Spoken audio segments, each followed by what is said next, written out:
സംസ്ഥാനത്തിന്റെ വായ്പാ പരിധിയും സാമ്പത്തിക നിയന്ത്രണങ്ങളും കുറയ്ക്കരുതെന്നാവശ്യപ്പെട്ട് മുഖ്യമന്ത്രി വി.ഡി. സതീശൻ രംഗത്തെത്തി.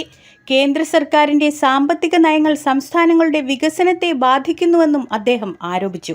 മാധ്യമങ്ങളോട് സംസാരിക്കവേ മുൻപ് സംസ്ഥാന സർക്കാരിന്റെ കടമെടുപ്പിനെ ശക്തമായി വിമർശിച്ചിരുന്നവർ ഇപ്പോൾ അതേ സാഹചര്യത്തിൽ കടമെടുക്കേണ്ട അവസ്ഥയിലാണെന്ന് സതീശൻ പറഞ്ഞു. അന്ന് കടക്കെണിയെന്ന് ആരോപിച്ചവർ തന്നെ ഇന്ന് കടമെടുക്കാതെ മുന്നോട്ടു പോകാൻ കഴിയാത്ത അവസ്ഥയിലാണ് എന്നാണ് അദ്ദേഹത്തിന്റെ വിമർശനം. സംസ്ഥാനത്തിന്റെ വികസന പദ്ധതികളും ക്ഷേമ പ്രവർത്തനങ്ങളും തുടരാൻ ആവശ്യമായ സാമ്പത്തിക സ്വാതന്ത്ര്യം ഉറപ്പാക്കണമെന്നും വായ്പാ പരിധി കുറയ്ക്കുന്നത് ജനക്ഷേമ പദ്ധതികളെ പ്രതികൂലമായി ബാധിക്കുമെന്നും അദ്ദേഹം ചൂണ്ടിക്കാട്ടി.